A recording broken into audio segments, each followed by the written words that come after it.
Hey guys, welcome to the Smart Venture Podcast. In each episode, we're going to have conversations with some of the top investors, superstar founders, as well as well-known tech company executives in Silicon Valley.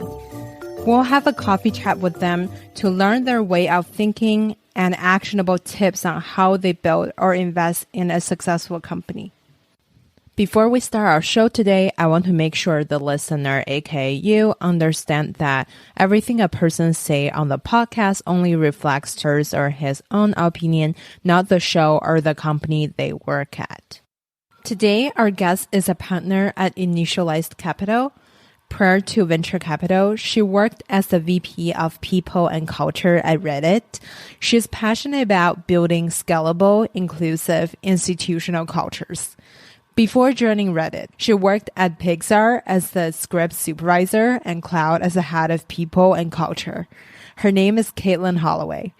In the first episode with Katelin, we talked about how Katelin started her career in tech and the fundamentals of how to build strong relationships for both life and work. In this episode, we'll focus more on how to pick the right team to join and the actionable things to do to create a strong network. Now, please enjoy. I love that you're super genuine about it. You started your career in teaching, work as the VP of People and Culture at Reddit, currently working at a venture fund. You definitely is the master of people and building relationships. I'm sure along the way, there were people who helped you. Looking back, who do you think make the biggest impact in your career? How do you maintain the relationship and make it ongoing? Yeah, there are so many people. And if I laid out my resume and went along, I could point to at least one, if not three people at every phase, every job held that were incredibly impactful. I would say that if I had to pick one human though, I think it would have to be my partner, my husband, Ben. Because he was always there pushing me. He was always there saying like, don't worry, I've got this. Like I have every confidence in you, but if you fail, it's okay. And I think that we've done a really, really good job of supporting each other along the way and allowing one another to take risks and taking turns being, having more stability, especially now that we have children. And so, he's always been my number one fan, which I'm very grateful for. He challenges me, he pushes me, he gives me honest feedback, like I said, which is incredibly valuable. It's harder to get that the further along in your career you get. But gosh, there are so many people, so many incredible women that have gone out of their way to, as we say, send the elevator back down. There's a woman at Pixar, Cynthia Slavins, who was my first boss there. And to this day, she's a dear, dear close friend, and has always been by my side, helping me make my career decisions. And then, there are men that took chances on me, that supported me and were my mentor, my sponsor, all of those wonderful things. I credit Joe Fernandez, who was the CEO at Klout, the very first person to not only take a chance on me and hire me almost sight unseen out of Pixar, but he supported me. He championed me. He let me into the boardroom with basically zero experience in the world of people. And he paid for me to get certifications and to get the hard skill set up. And I'm very, very grateful for that. Emil Michael, who was my boss at Klout as well, he has very graciously and generously over the years shared his network, shared his relationships, shared his advice from a financial perspective, helping to make sure that I'm making sound financial decisions. I could go on and on. Steve at Reddit supported me and helped my career develop in ways that I couldn't have imagined. Obviously, Alexis, who I work with again now at Initialized Capital, incredibly supportive and along the way really has given me the space to create. I think the thing that I like partnering with Alexis the most on is he genuinely trusts me. He gives me the space to build and to create, and then he supports it. He amplifies it. He understands, he has always shared the mic with me.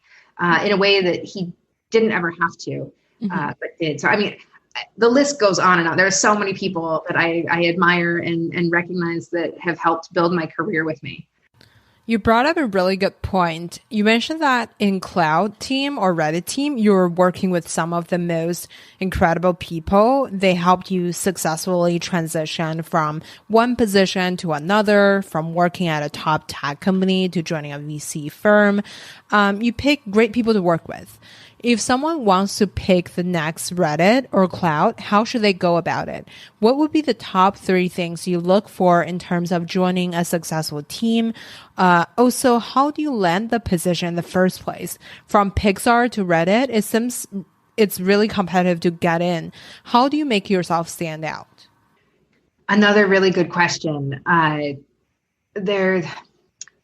There are a few different things, and I will try to not be self-demeaning and say that a lot of it was dumb luck, but it was. There was a lot of me being at the right place at the right time, but where I will credit myself is I had the courage to show up. I had the courage to bite off a little bit more than I could chew, and have the confidence to say, like, okay, I don't quite know what this whole thing is, but I have the confidence that I can grow into it and have the support in my network to be able to get to where I need to be. But I really do think, I think that one of the things that I look for and that I subscribe to wholeheartedly is actually a lot less about brand. Like, for example, when I joined Klout, it was only 21 people. There was no telling if that company was going to be successful. It could have been the next unicorn. It could have died a few months after, I started.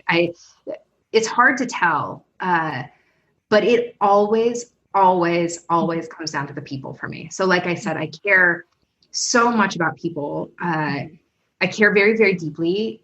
Personally, I don't subscribe to the idea that there is work and that there is life. It is the same to me. Work is a huge part of my life. And so when I'm looking at teams and the dynamic of teams, I'm looking for value set alignment. So people that I know are, when the rubber hits the road, when things go poorly, that we're going to align in a way that, it doesn't matter what we're building.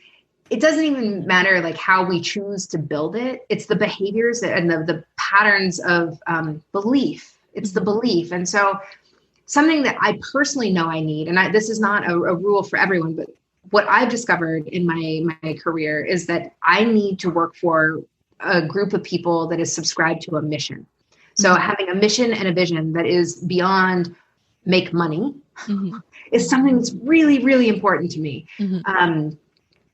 And I think that companies that have very strong missions attract people that have a similar value set that I do. So working, I'm not scared to work hard. I love working. It's a big part of who I am. But I want to know that energy is going towards something that I believe is making the world a better place. And so, you could argue on one hand that Pixar is a cartoon factory, like you're just making animated films. Or you could argue on the other hand that you are inviting people into a dark room for 90 minutes and your goal is to help them feel something. Like, that's a powerful mission when you really internalize that. And that those are words that Pixar never said out loud, but that was the feeling that we had inside. And the reason people worked so hard and the reason they cared about every single detail and poured over every decision was because they wanted to produce something that was quality and they wanted to fulfill that mission of helping people to explore feeling. Same at Reddit,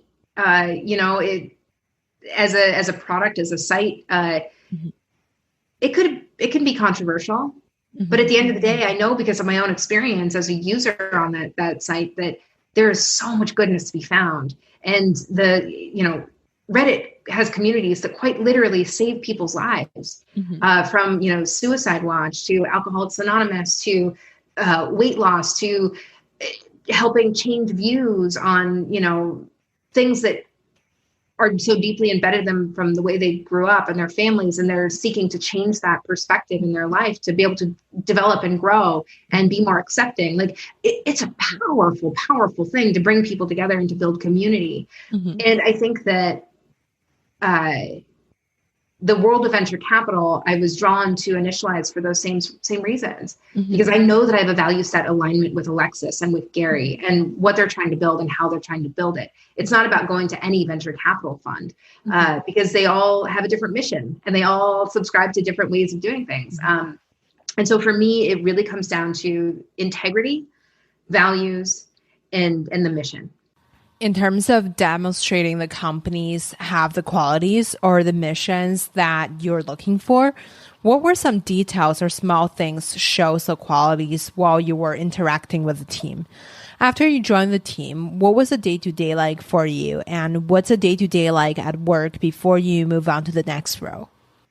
Yeah, that path and that journey is also very interesting. And it's so funny when I decide, I shared earlier that feeling of when your cup is full and how you identify when you have fulfilled the experience that you were meant to have at a certain, within a certain community or within a certain organization. And I'm still trying to figure out what that is for me. But a pattern that I've noticed is that I really like building. I love the building phase. I love coming in when things are sloppy and messy and not graceful at all.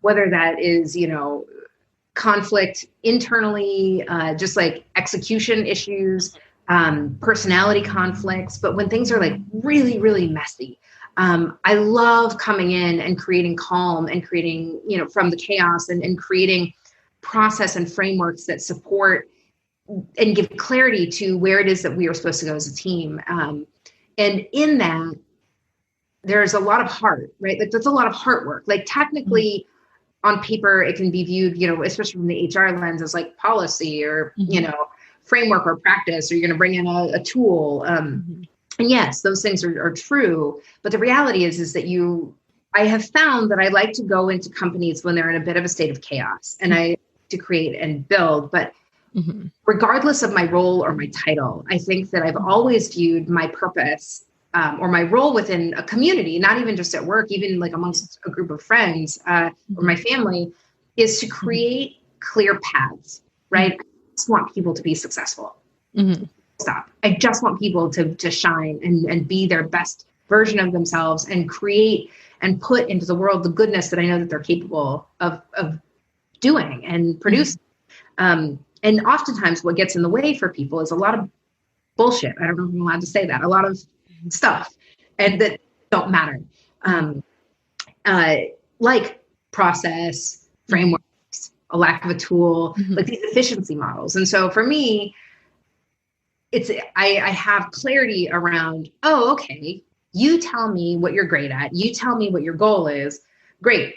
I'm going to sweep that path for you, or I'm going to clear the brush for you, or I'm going to pave that path. And I've done that in every role that I've had. That isn't specific to being in people. I just found out one day that you could that was actually a thing and that people did that for real. And so I got to do that. But to go to the other bookend when it's time for me to leave an organization is typically when it's working. When it's like, cool, y'all do now. You have these paths are cleared, and now all you have to do is scale. To take that and build to the next chapter. Reddit was such a phenomenal place to work for me from a career development standpoint, from a team perspective. I loved my team, and I hired.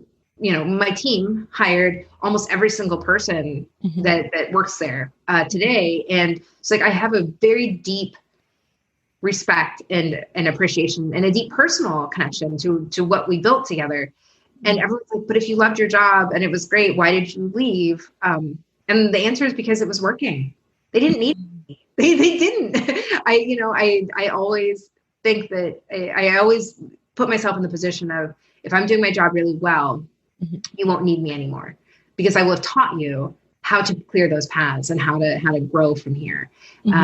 because I don't want any dependencies. Yeah. I am an introvert, but I want people to be successful on their own, and I want them to learn how to do that and find and grow that confidence. So for sure.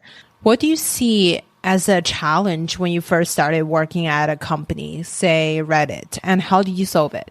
I think understanding where a group has been before I show up is something that is it's hard. Any person joining any new job, any new company, any new role, it's hard to not just want to come in and create value, right? Like your instincts are to come in, prove your worth, prove your value, create a lot of value, execute flawlessly. And the reality is that you can't do that until you understand and have grown a respect for where that group of people has been.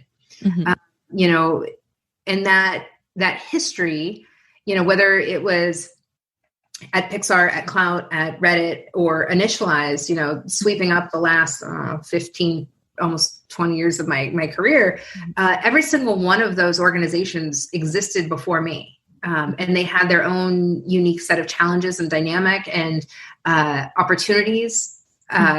They had culture, right? They had their history. And I think that it's very, very hard to come in and not just want to fix things, just fix, or build, or here's my thing, and I'm going to create and just do the best that I can do. You have to take the time, and I have to fight myself to not just want to jump to what I think the best answer is or the best solution is. You have to really be patient in absorbing and learning and understanding, because oftentimes what we say as an organization, when we talk about our culture, when we talk about our mission, our vision, our core values, those don't always align with our behaviors. And they don't always align with where we have been, because sometimes they're aspirational, sometimes they're inspirational. Sometimes they just are flat out lies, unintentional. But really getting to understand the depth of the history, I think is just a critical part of earning your place and being able to build and grow and collaborate with the team moving forward. And that's just a really, really hard thing to pause and invest the time in. It's the best investment you will make when you start a new job. Yeah, I agree with you on that, to study where they've been so you could understand the company better before move things forward. We're at the last part of our conversation today. I have 3 questions for you. Who made the biggest impact in your career? What's your favorite book? And who would you invite to your dinner party? Ooh, all of these things. I love them. Okay. Book. So I gave the shout out to Alpha Girls earlier. That's my current obsession. I recommend to anyone interested in tech and venture capital, not just women. But the book that I think really inspired me most as I was, there's so many good ones. Okay, so I'm going to give you 3. So I'm going to say for investing and tech, it's Alpha Girls. For creative leadership and culture building, it's Creativity Inc. by Ed Catmull. The creative solutions or creative policy building, like the HR 2.0, 3.0, whatever we're calling it, is actually an older book called Let My People Go Surfing, written by the Patagonia founder, whose name is escaping me right now, which is terrible. But those 3 books, every time I hit a shift in my career, those inspired me to take a further leap. Okay, so we'll check it out. And who will you invite to your dinner party? Do they have to be alive? No. It's your party, so. Okay, interesting. I have asked this question to people before, and I've never answered it myself. Who would I invite to my dinner party? You know what? The honest answer is we are in quarantine, and I miss my friends and family so much. At this point, my first dinner party would be like my mom, who I miss dearly. It would be my close friends that I haven't seen in a long time. That's the honest answer right now. It's nobody that is particularly interesting. Amazing. Change my my path other than like my heart just hurts. I miss my family and friends. So. I feel you. I think that's a answer for everyone now. So one quick question. I'm sorry, I forgot to ask. Where can we find you if you're not at work?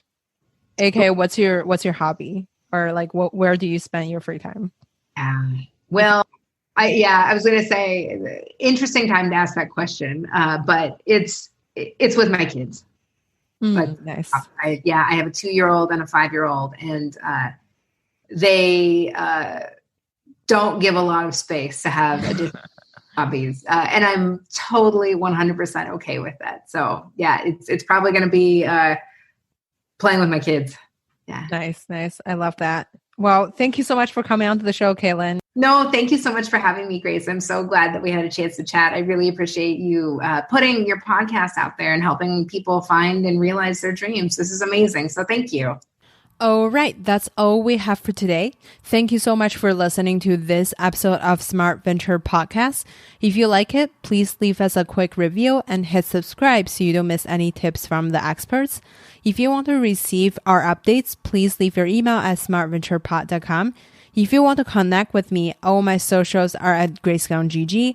Beside LinkedIn, it's just Grace Gong. I'd love to connect with you and let me know your thoughts about the show. Now you can also listen to Smart Venture Podcast on YouTube. Go to smartventurepod.com, click YouTube link on the top banner. Don't forget to hit subscribe and smash the like button. See you next time.